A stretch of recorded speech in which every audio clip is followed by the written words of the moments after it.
Hello. Assalamualaikum. Okay. Actually hari ni sebelum nak bertolak pergi ke Abu Dhabi, sebenarnya kita nak pergi tukar wang dekat area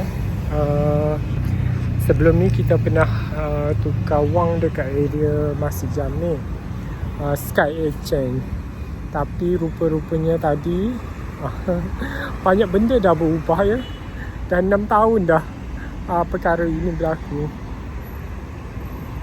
Rupanya banyak bangunan yang telah dilupuskan, and then so keadaannya dah banyak berubah.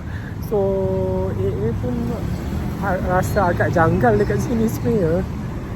Sekarang ni kita try cubalah cari mana-mana money changer yang berdekatan sajalah. Kalau tak jumpa Sky Exchange.